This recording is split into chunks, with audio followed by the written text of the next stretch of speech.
Hi again, everybody. My name is Kat, coming at you with more information related to lipedema and my experience with Dr. Wright as my lipedema surgeon.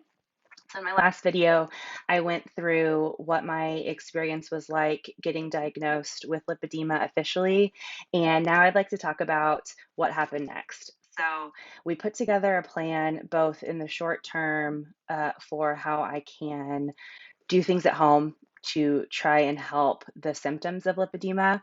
As you all probably know by now, lipedema is a progressive disorder. So there's not a cure yet, fingers crossed, but there are some things you can do at home, things like dry brushing, manual lymph drainage, um, there's compression stockings, which I swear by. I shouldn't even say stockings, compression leggings, that can really help you with the pain and make sure your circulation and your lymphatic system works a little bit better.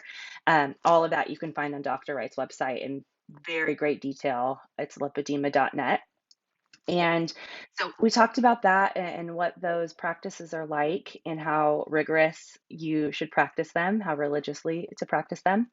And then we talked surgery. So because I am stage 3, that's um, that's very progressed. And so we wanted to uh, get surgery in every area necessary to try to get back to square one or as close to square one as possible. So I have 5 surgeries scheduled. I've completed 2 of them. So I have one on the upper legs and the buttocks, one on the lower leg, but still the top half above the knee, one on my calves, one on my abdomen, and one on my arms. So, talk about 0 to 100. So, I have gotten the upper legs treated. Both surgeries up top have been completed, and I'll make sure to post some before and afters, get you a link to those. And moving forward, as soon as COVID slows down, I'll be making my way back to Dr. Wright to get my calves treated, and my abdomen, and then my legs. And I'll tell you what, every surgery makes me more excited for the next one. So the surgery itself, it takes all day. You take some meds the night before to get yourself relaxed. You take more the morning of, and then they give you even more when you get there. The great thing about lipedema surgery is that type of liposuction, you don't have to go under. You don't need anesthesia. Everything's local. And so you're awake and aware of what's going on, and it's a pretty cool experience to see all that stubborn fat leave your body. But you don't really feel anything. You feel pressure. It's, not a day on the beach, but, um, you know, before you know it, you're heading home and then coming back the next day for your post-op review. Um, Overall, after that, you have to wear your compression stockings for, uh, gosh, for me, I think it was 8 weeks minimum, and they're tight. You know, going to the bathroom took a significant amount of time just to be able to pull everything back up.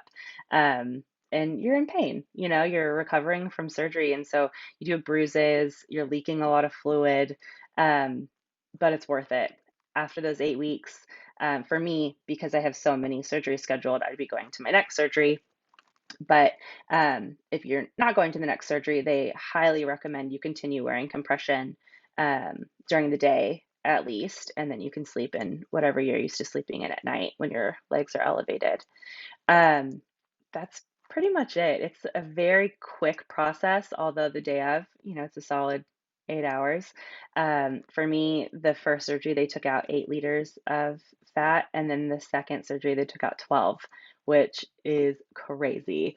It pretty much all came out of my butt. But again, you'll see that in the before and after pictures.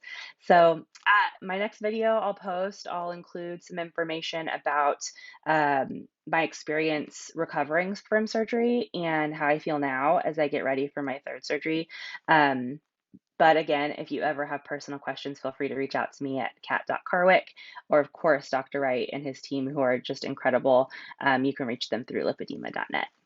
Thanks, guys. I'll talk to you soon.